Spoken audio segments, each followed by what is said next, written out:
Dolga leta je obstajala država v zalivski regiji, ki se je Iran skorajda ni neposredno dotikal.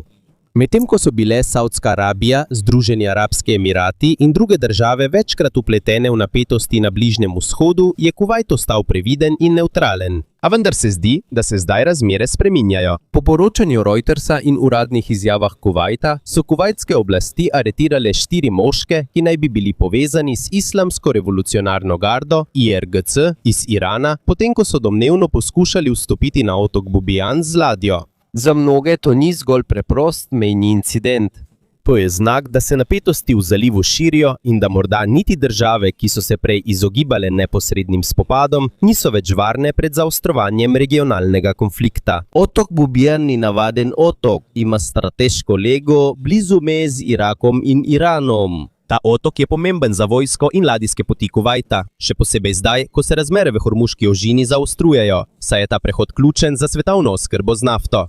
V zadnjih mesecih se napetosti med Iranom, Izraelom, Združenimi državami in nekaterimi zalivskimi državami nenehno stopnjujejo.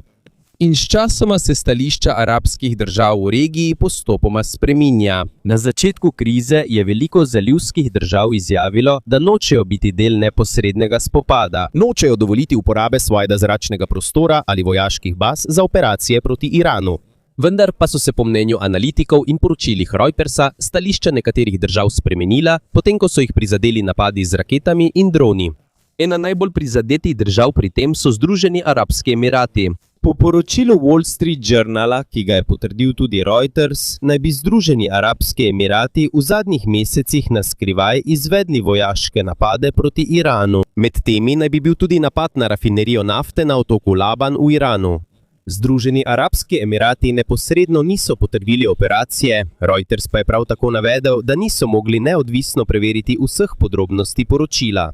Toda, čeprav priznanje ni bilo javno, je jasno, da prihaja do sprememb v dinamiki zalivske regije. Včasih je veliko arabskih držav poskušalo uravnotežiti svoje odnose z Iranom in Zahodom, zdaj pa postaja varnostna drža nekaterih izmed njih bolj agresivna in zato obstaja razlog. Tukaj ne gre samo za vojaško vprašanje, temveč tudi za gospodarstvo. Ko pride do napetosti v zalivu, je ena prvih stvari, ki jih to prizadene, trgovina z nafto, še posebej v Hormuški ožini, kjer poteka velik odstotek svetovnih pošiljk nafte. Po poročanju Reutersa narašča zaskrbljenost držav v zalivu, saj bi Iran lahko uporabil svoj nadzor nad regijo kot pritisk proti nasprotnikom. In ko je pretok nafte prizadet, to takoj povzroči domino učinek po vsem svetu. Dražji bencin, dražji prevoz, višje cene izdelkov in večji stroški za svetovno gospodarstvo. Zato, čeprav se zdi, da gre le za regionalni konflikt, njegov vpliv sega vse do Azije, Evrope in celo do navadnih potrošnikov v različnih državah. Medtem je Iran zanikal obtožbe Kuvajta. Po navedbah iranskih uradnikov niso imeli nobene sovražne misije in pravijo, da so se ujeti Iranci morda znašli v kuvajtskih vodah zaradi navigacijskih težav. Za Kuvajt pa je incident resen. Kuvajtska vlada je izdala ostro obsodbo in izjavila, da imajo pravico zaščititi svojo suverenost v skladu z listino Združenih narodov. In tukaj postane celotna situacija še bolj zapletena. Ker medtem ko pred kamerami potekajo pogovori o premirju in diplomaciji, v ozadju še vedno potekajo prikrite operacije, obveščevalne dejavnosti in vojaško razmeščanje sil različnih držav. Na Bližnjem vzhodu niso vsi spopadi vidni na televiziji, včasih se začnejo na majhnem otoku, na čolnu, v tajni operaciji in potem se nenadoma začne premikati celotna regija. Medtem ko je svet zaposlen z razpravami o premirju in diplomaciji na Bližnjem vzhodu, se v ozadju pogajanj za zaprtimi vrati počasi razkriva drugačna resničnost. Napetosti se pravzaprav nikoli niso ustavile. In še bolj presenetljivo je, da nekatere države, ki so se prej trudile izogniti neposrednemu spopadu z Iranom, zdaj naj bi na skrivaj vračale udarec. V preteklih letih je bila večina zalivskih držav previdna pri upravljanju svojih odnosov s Teheranom. Niso si želele biti vpletene v obsežno regionalno vojno, ker vedo, da če bi v zalivu izbruhnila kriza, ne bi bila prizadeta le vojska, ampak tudi gospodarstvo, trgovina z nafto, pomorske poti in regionalna stabilnost. Ena najbolj razpravljenih tem trenutno so domnevne prikrite operacije Združenih arabskih emiratov proti Iranu. Po poročilu Wall Street Journala, ki ga je povzel tudi Reuters, obstajajo znaki, da so Združeni arabski emirati domnevno na skrivaj izvedli napade na iranske cilje v času največjih napetosti v zalivu. Domnevno je bil med temi napadi tudi napad na rafinerijo nafte na otoku Laban v Iranu. Združeni arabski emirati poročila niso neposredno potrdili, vendar pa analitiki menijo, da je ta razvoj pomemben, saj kaže, da so nekatere zalivske države zdaj pripravljene uporabiti vojaško silo, kadar menijo, da so neposredno tarča. In za Združene arabske emirate to ni malenkost. Čeprav je država v primerjavi z Iranom majhna po velikosti ozemlja in prebivalstva, ima eno najsodobnejših vojaških sistemov v regiji. Imajo napredna lovska letala, nadzorne sisteme in tesno varnostno sodelovanje z zahodnimi državami. Vendar pa se v poročilih ne pojavlja samo Združeni arabski emirati. Po poročanju Reutersa naj bi tudi zahodni in iranski uradniki trdili, da je celo Saudska Arabija med vrhuncem konflikta izvajala prikrite povračilne operacije proti Iranu. Pomembno je pojasniti, da so se po poročilih te operacije zgodile, še preden so se začela pogajanja o premirju. In do danes strani saudske vlade ni bilo javne potrditve glede podrobnosti teh obtožb. Toda čeprav niso vsi deli poročil potrjeni, je ena stvar jasna. Varnostna drža zalivske regije postaja vse bolj agresivna. Včasih je veliko arabskih držav verjelo, da je varneje ostati nevtralen. Zdaj pa se zdi, da je vse močnejše prepričanje, da če ne bodo odgovorili, bodo postali še bolj ranljivi. In tukaj nastopi še večji problem. Medtem ko se mirovni pogovori nadaljujejo, se Iran in Združene države še vedno ne morejo dogovoriti glede jedrskega programa Teherana. Po javnih izjavah ameriških uradnikov ostaja glavno vprašanje bogatenje urana in njegova možna uporaba za prihodnjo sposobnost razvoja jedrskega orožja. Iran pa večkrat ponavlja, da so njihove jedrske dejavnosti namenjene zgolj civilnemu energetskemu programu. Toda za Washington in nekatere zahodne zaveznike ta zagotovila niso dovolj. Zato tudi ob pogovorih o premirju ostaja velika verjetnost, da bo napetost znova izbruhnila. In to se čuti po vsej regiji. V Saudski Arabiji, Združenih arabskih emiratih, Kuvajtu in drugih zalivskih državah zdaj še bolj krepijo obrambne sisteme in vojaško usklajevanje. Ne zato, ker bi bila vojna zagotovo že jutri, ampak ker vedo, da bodo, če pogajanja propadejo, oni takoj na prvi črti morebitne zaostritve. In učinek tega ni omejen samo na Bližnji vzhod. Zaradi sodobne geopolitike niso več samo rakete ali zračni napadi merilo za konflikt. Včasih se največji boji odvijajo v obveščevalnih operacijah, gospodarskem pritisku, sankcijah in skrivnem vojaškem usklajevanju, ki jih javnost ne vidi takoj. In medtem ko nekateri voditelji pravijo, da so še vedno odprti za diplomacijo, se obe strani še naprej pripravljata, če bi pogovori propadli. Na Bližnjem vzhodu, tudi če je na papirju premirje, to ne pomeni, da je boj končan. Medtem ko je svet osredotočen na možnost nove vojne na Bližnjem vzhodu, je v Beli hiši potekalo pomembno srečanje, ki bi lahko določilo, kam bo šla naslednja faza napetosti med Združenimi državami in Iranom. Po poročilih ameriških medijev in izjavah ameriških uradnikov se je predsednik Donald Trump sestal s svojimi vojaškimi in svetovalci za nacionalno varnost, da bi razpravljali o možnih ukrepih Amerike v primeru, da bi pogajanja z Iranom dokončno propadla. Vendar je pomembno razumeti, takšna vrsta srečanja ne pomeni samodejno, da bo takoj prišlo do vojaškega napada. V Washingtonu so redna posvetovanja s Pentagonom, agencijami in svetovalci za varnost normalen del kriznega upravljanja, še posebej, kadar so geopolitične napetosti visoke. Bolj pomembno vprašanje je, zakaj je to srečanje zdaj postalo tako občutljivo? Ker naj bi Iran po poročilih predložil predlog za ustavitev trenutnih napetosti v Perzijskem zalivu. Na podlagi informacij, ki so se pojavile v medijih, International Journal ne bi Teheran predlagal, da Združene države odpravijo gospodarski pritisk in sankcije v zameno za ponovno odprtje Hormuške ožine, ki je izjemno pomembna pot za svetovno trgovino z nafto. Toda tukaj je velik problem. V predlogu naj ne bi bilo vključeno ustavitev iranskega programa bogatenja urana. In za Washington ter nekatere zahodne zaveznike je to najpomembnejše vprašanje. Združene države, Izrael in nekatere evropske države že dolgo trdijo, da bi hitro povečanje iranskih zmogljivosti za bogatenje urana lahko Iranu omogočilo, da v krajšem času, če bi to želel, izdela jedrsko orožje. Iran vztrajno zanika, da izdeluje jedrsko bombo. Po navedbah Teherana je njihov jedrski program namenjen zgolj civilni energiji in znanstvenemu razvoju. Vendar pa po poročilih Mednarodne agencije za jedrsko energijo ali IAEA, raven obogatitve zalog urana v Iranu v zadnjih letih še naprej narašča. To zelo skrbi zahodne vlade.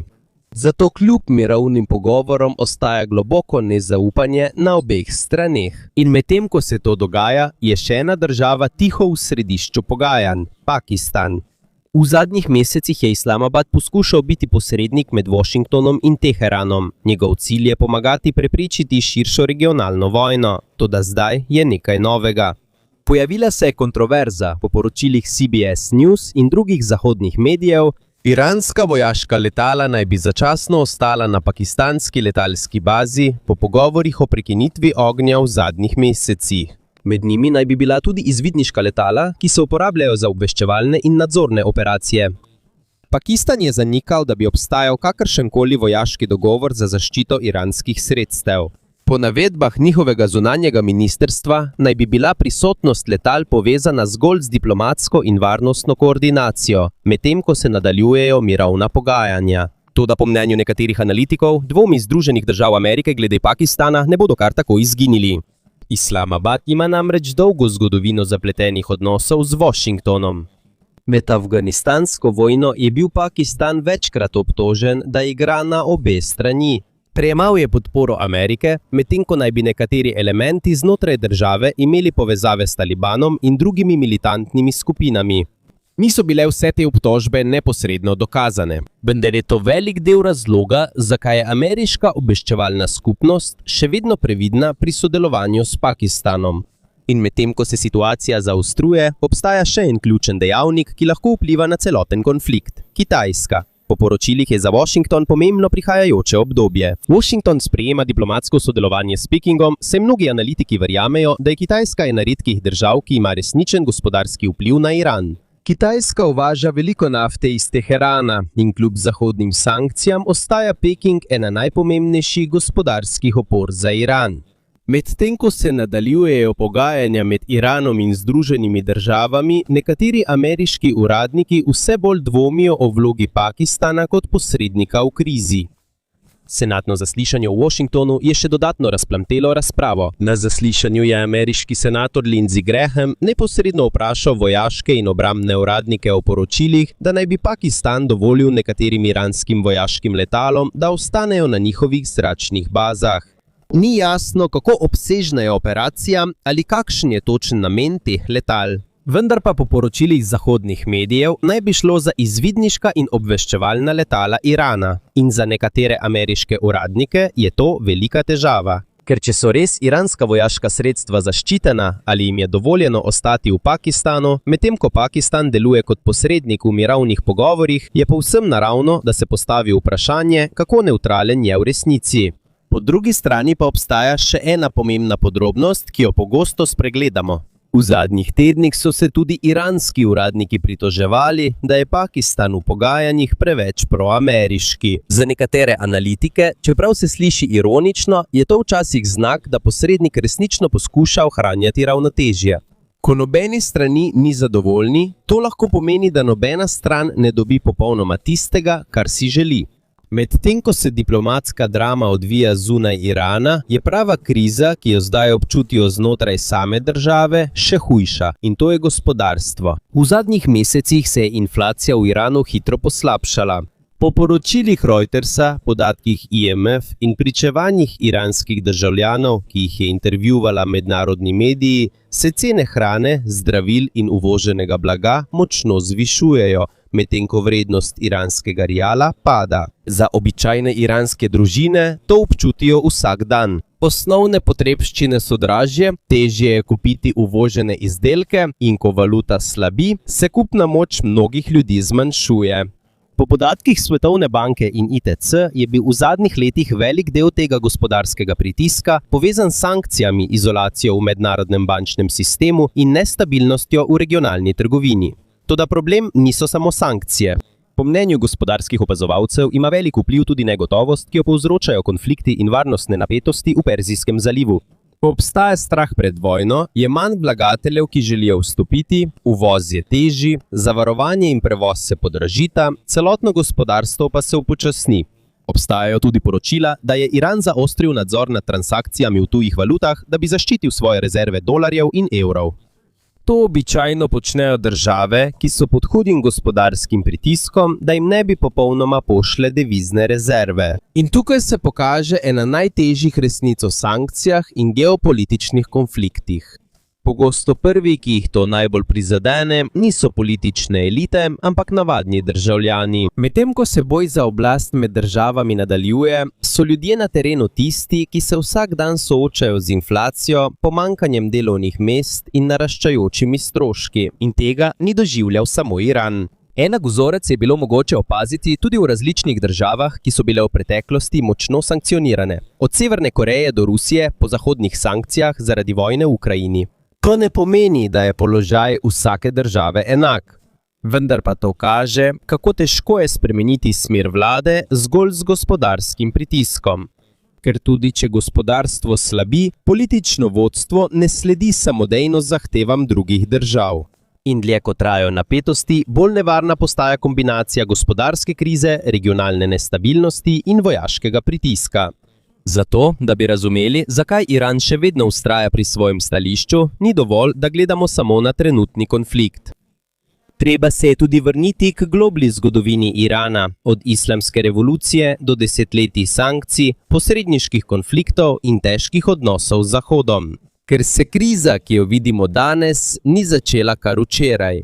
To je rezultat desetletij nenehnih napetosti, strahu in boja za oblast na Bližnjem vzhodu.